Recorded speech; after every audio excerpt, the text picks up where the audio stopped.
Your baby's first year is filled with many special and adorable milestones. Here's a timeline for some of those grab the camera moments and what they say about your baby's growth and development.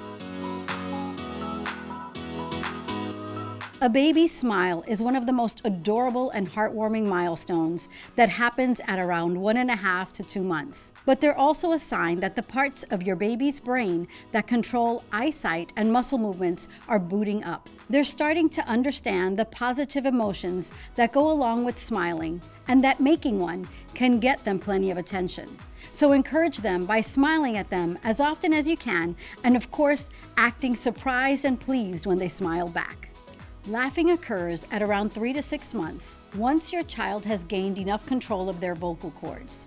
They sound kind of like a dolphin at first, making a high-pitched staccato squeak as they inhale, kind of like this.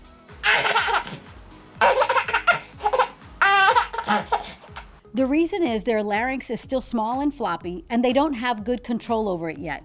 If your baby is not laughing by 6 months of age, please notify their pediatrician. One of the first forms of communication for your baby is blowing raspberries at 4 to 6 months of age. It shows your child is practicing control of their lips and mouth, which goes hand in hand with speech development. Blowing raspberries will encourage them to try other sounds, which is great practice for forming consonant sounds and eventually words.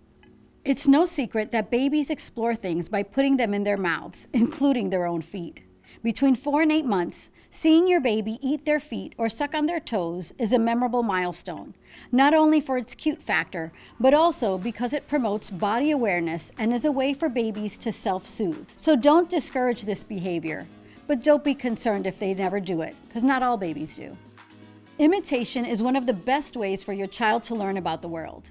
At 8 to 10 months, now that your baby can grab things, they're bound to try to use some of your stuff in order to imitate you. If they can get their hands on a comb or brush, they may try to drag it through their fuzzy mop, or if your baby grabs your toothbrush, they may give their gums and teeth a once-over too. Not every baby becomes attached to a Lovey or comfort object, but many do at around 10 to 12 months. That's because your baby is going through a lot of changes, like learning to cruise and taking their first steps away from you. So they're bound to feel insecure at times, which is where their comfort object comes in, whether it's a stuffed animal or a blankie. Some of my favorite milestones for my own children were the blowing raspberries and the laughing. It brings warmth to my heart every time I think of it, and I hope that it brings it to yours as well.